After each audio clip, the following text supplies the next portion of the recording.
Hammaga assalomu alaykum. Bugun sizlar bilan 15-darsimiz. Bugun ko'radigan metodimiz char kode et degan metodimiz. Char kode et. Char kode et nima? Char kode et metodi string ichida berilgan indeksdagi barcha Unicode qiymatini qaytaradi. Belgining Unicode qiymatlarini qaytaradi. Asl stringni o'zgartirmaydi, faqat raqam qaytaradi. Unicode qiymati o'zi nima deydigan bo'lsa, Unicode bu dunyodagi har bir raqam, belgi yoki harf uchun beriladigan unikalniy identifikator, ya'ni qanaqadir bir raqam ko'rinishdagi identifikator. Bu nima uchun kerak? Misol uchun biz oddiy kompyuterda klaviaturadan A harfini bosganimizda kompyuter buni A deb tushunmaydi, balki uning Unicode qiymatini ko'radi. Va o'sha Unicode qiymatiga qarab bizning ekranimizda o'sha belgilar paydo bo'ladi. Ya'ni biz A ni bossak uni Unicode qiymatini ko'radi, B ni bossak uni Unicode qiymatini ko'rib ekranimizga chiqaradi. Ya'ni oddiy bizni QWERTY klaviaturasida ishlatilgan harflarimizni ko'rmaydi. Nafaqat QWERTY, balki rus, ingliz, turli xil tillardagi o'sha harflarni ko'rmaydi, ularning Unicode qiymati bilan ishlaydi. Unicode qiymati shu narsa. Char kode et qanday ishlashini ko'ramiz. Oddiy text degan o'zgaruvchi va u ABC degan matnni saqlayapti va uchalasini ham konsolga chiqaryapmiz.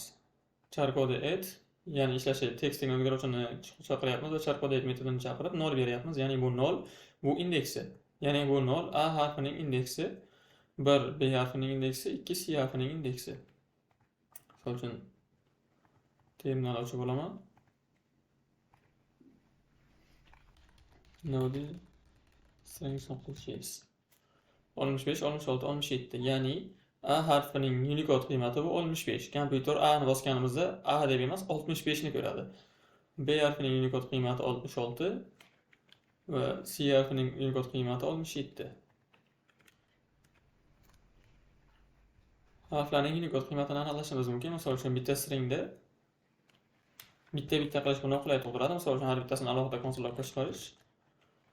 Bu uchun for sikldan foydalanilgan. Misol uchun text hello degan matnni saqlayapti va let for sikl ochilib, let I teng 0, ya'ni I 0 dan boshlab aylanib chiqadi. Index 0 dan boshlangani uchun bu vaziyatda I kichik bo'lsa textning length'idan, ya'ni matnning uzunligidan kichik bo'lsa I ning qiymati I ni plus qilib boradi, ya'ni I ni oshirib boradi. I 1, ya'ni buni lengthi 1, 2, 3, 4, 5 ta harfdan iborat bo'layotgan bo'lsa I 1 bo'ladi, 2 bo'ladi, 3 bo'ladi, 4 bo'ladi va 5 bo'ladi.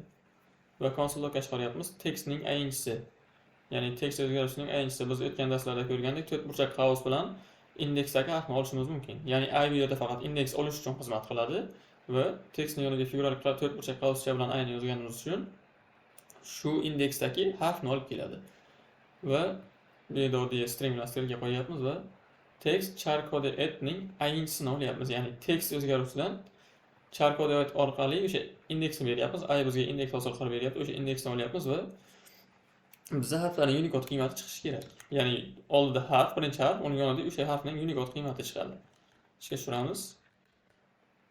Mana H harfiniki 104, E harfiniki 101, L harfiniki 108, 2 double L bor edi bu yerda va O harfiniki 111.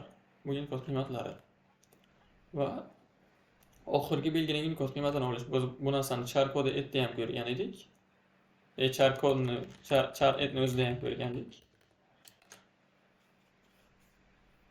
Text JavaScript degan o'zgaruvchi matnni saqlayapti va let last code degan o'zgaruvchi e'lon qilinyapti va text o'zgaruvchi chaqirib char kode et metodi chaqirilib textning length berilyapti va -1-si, ya'ni eng oxirgisiga tushadi bu narsa. Va konsolga last code chiqarilyapti o'zgaruvchimiz. Tushiradigan bo'lsak, bu negadir ishlamay qoldi. T'ning Unicode qiymati 116 chiqishi kerak edi. Saqlash esini ochib chekildi. Saqlash esini chiqdi.